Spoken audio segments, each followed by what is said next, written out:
उन्होंने कोई बड़े गायक थे, उनसे पूछा कि अब मैं राग दीपक गाता हूँ 4 दिन तक तो इतनी जलन रहती है, पूरे शरीर में ऐसा लगता है किसी ने आग लगा दी हो। तब उन्होंने कहा कि राग देव तुमसे नाराज हो गए। बोले अब इनको कैसे मनाऊं? बोले ये तो नहीं मानेंगे, लेकिन इसका एक तरीका है। बोले क्या? जब तुम राग दीपक गाओ उसके बाद कोई और श्रेष्ठ गायक आकर के राग मेघ मल्हार गा दे तुम्हारे सामने बैठ के, तो तुम्हारा दाह ठीक हो जाएगा।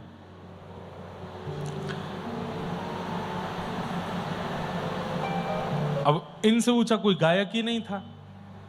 इन्होंने कई बार प्रयास किया गायकों को बुला करके, बोलते मैं दीपक गाऊंगा, जैसे ही मेरे अंग में दाह हो तुम राग मेघ मल्हार गाना। तो ये राग दीपक गाते और जैसे ही दाह होता कहते गाओ। अब वो खूब गाते रहते, लेकिन इन पर कोई असर ही नहीं होता, क्योंकि मेघों का बरसना आवश्यक है और वो केवल इन्हीं से होता था और किसी से नहीं हो सकता। अपनी चिकित्सा स्वयं नहीं कर पा रहे थे अपनी, क्योंकि औषधि अंदर ही है, कैसे करें? तो इन्होंने निर्णय ले लिया कि अब मैं दीपक राग नहीं गाऊंगा। लेकिन इनकी प्रसिद्धि उसी बात से थी, जहां भी जाते थे वहां दीपक राग ही गवाया जाता था। एक बार बादशाह ने इनको बुलाया और बुला करके कहा दीपक गाओ। तो बोले भगवान मैं और कुछ सुना दूंगा आपको, लेकिन वो राग में नहीं गा सकता, मुझे तन में दाह होता है, मेरे को अग्नि लग जाती है और मैं मर जाऊंगा किसी दिन अगर मैं गाऊंगा तो, इसलिए आप कृपा करके मैं और कुछ सुना देता हूं पर वो मत सुने। तब किसी ने बादशाह के कान भरते हुए कह दिया, बोले कि महाराज आप बड़े बड़े अतिथियों को बुलाते हैं, तानसेन से गवाते हैं और उनके सामने जब ये दीप जला देता है तो सब आपकी प्रशंसा करते हैं, इसलिए तानसेन चिढ़ गया है। गाता मैं हूं, मेहनत मैं करता हूं, प्रशंसा इनकी होती है, इसलिए आपकी प्रशंसा ना हो, इसलिए इसने ये निर्णय लिया है कि ये राग दीपक नहीं गाएगा। तो बादशाह ने कहा अगर ऐसी बात है तो आज ये इसको दीपक गाना पड़ेगा। अपने सैनिकों को खड़ा कर दिया तलवार लेकर के, अगर ये नहीं गावे तो इसका सर धड़ से अलग कर देना। तानसेन बैठे हैं, सोच रहे हैं मैं क्या करूं।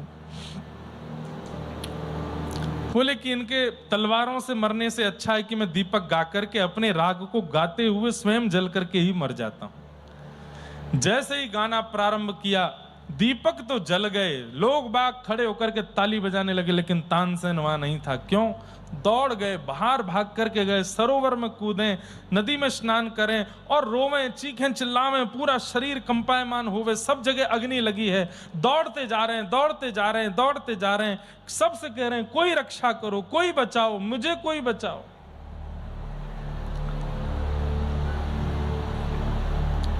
तभी एक जगह ठोकर लगी और आप मूर्छित होकर के गिर पड़े, लेकिन आपके तन में अभी भी वह जलन हो रहा था। तभी वहां 2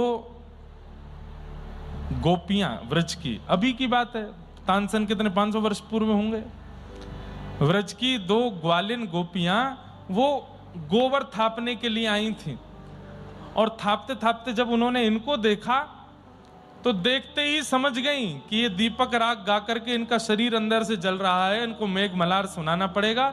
और हाथ में गोबर लगे हुए ब्रज की सामान्य सी अनपढ़ सी वो गोपियां मेघ मल्हार गाने लगी। आकाश में बादल प्रकट हो गए और तानसेन के ऊपर बरसने लगे। तानसेन ने नेत्र खोल करके जब देखा चारों तरफ, तो वो बिल्कुल सहज सरल सी कंडा थाप रही हैं, गोबर थाप रही हैं और मेघ मल्हार गा रही हैं। तानसेन बोला आपको ये राग कैसे आता है? तो बोले हमको तो ये भी नहीं पता कि ये कौन सा राग है, बस इतना पता है कि जब किसी को ऐसी पीड़ा दिखाई दे तो हमारे गुरुजी ने कहा था ये वाले स्वर गाने हैं, इसलिए हम गा रहे हैं। हमारा प्रताप नहीं है, हमारे गुरुदेव का प्रताप। बोले कौन है तुम्हारे गुरुदेव? बोले जिन्होंने वृंदावन में बिहारी जी को प्रकट किया, श्री स्वामी हरदास जी महाराज। तानसेन दौड़े दौड़े फिर स्वामी श्री हरदास जी की शरण में गए। बोले गोबर थापने वालों को आपने ऐसा अद्भुत संगीत सिखा दिया, जो कला मेरे अंदर है मेघों को वर्षाने की, वो सामान्य सी गोपियां बरसा रही हैं। आप सामान्य नहीं हैं, अब मैं आपकी शरण में हूं।